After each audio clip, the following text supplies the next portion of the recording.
All right, check this out. We don't remember this ever happening before. Flamingos on the beaches of Lake Michigan right here in southeast Wisconsin. We had our feathers ruffled in the newsroom after viewers sent us some videos showing those birds at South Beach in Port Washington. Yes, flamingos in Port Washington. Also Andrea Williams in Port Washington to figure out how the heck they wound up here. Absolutely. And you know, as soon as we heard there were flamingos in Lake Michigan, we flew down here. No pun intended. So basically, it looks as if Hurricane Idalia kind of threw these flamingos off course, and it has caused a whole group of people from all backgrounds and ages to come out here to check it out. This is a celebrity birder. His name is Dexter Patterson, known as the Wisco birder. What were your thoughts when you heard about flamingos being here on the beach? The first thing I said, I was like, nah, this is not happening. But then the next thing I said is I need to get in my car and I need to get to Port Washington because this is a once-in-a-lifetime opportunity. And as the biggest bird nerd in the state of Wisconsin, I had to be here. Yeah, everybody talks about this being the very first time this has ever happened, but I think I was doing some reading and it said that as the furthest north that a flamingo has been spotted is in 1978 in Canada, but this is pretty far north. So I'm wondering, when you think of South Beach, it's not Port Washington, and we're talking Miami, you see some flamingos here and there, but they actually fly in from Cuba, Mexico, Turks and Caicos. And so what do you know about this bird and what we should know as far as them being right here? It's like 5 of them. Yeah, I think what's wild about it is people will be like, well, why are they pink? Why are they pink? It's because of what they eat.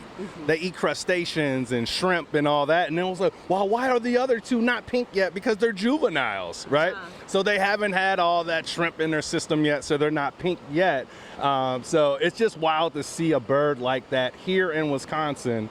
So off course, but wow. So off course, and Wisconsin's not the only place these birds have been found. They're like, I read Kentucky, Tennessee, South and North Carolina, also Ohio, and now I think this is going to go national as far as these birds just hanging out here all day long. Yeah. What happens when the temperature changes? As a birder, what do you think? So one thing I will say is people are probably worried about the bird, but they are very smart. Their bodies are going to tell them, hey, something's off, right? So they have instincts, and I think they're going to be okay. They probably won't stick around here too long because they're used to feeding in mud flats and shallow lakes, lagoons, and things like that. So their instincts will kick in. My guess is they're taking a quick pit stop, get their energy back before they take off and try to go find something to eat. All right, hopefully they find their way back down south, but you know, this has been amazing and we are just so happy that we were able to get a glimpse of this. Back to you guys.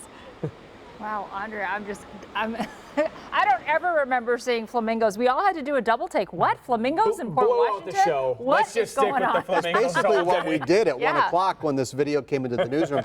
Now, the theory is Hurricane Idalia knocked everything kind of out of whack. That guy there knows a lot more about birds than I do. But what I do know is a couple weeks ago we had a major hurricane that went across a portion of Florida that, yes, is heavily populated with flamingos, and then it worked its way through the Carolina coast. You guys remember Idalia. Again, this is going back. Idalia started on August 26, way down south of Cuba, and then worked its way through, again, the northern part of Florida to the east of the Panhandle there, and then eventually it officially dissipated September 7th. So it was a very long tracking hurricane as well. So yeah, maybe these flamingos decided to just kind of go north away from the hurricanes for the remainder of the season. I'm sure they'll work their way back.